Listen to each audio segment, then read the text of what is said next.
We could ask a question, soft skills is more important than technical skills. I think it's so. It is absolutely true. It is more important because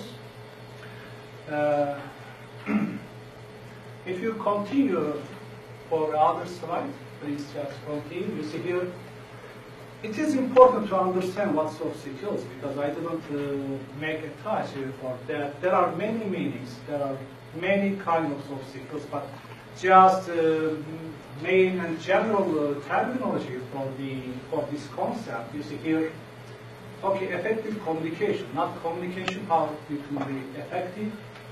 You need to be a leader, you need to lead your organization, you need to put a contribution in positive way, and teamwork, you learn how to be part of teamwork, and research skills and analytical ability,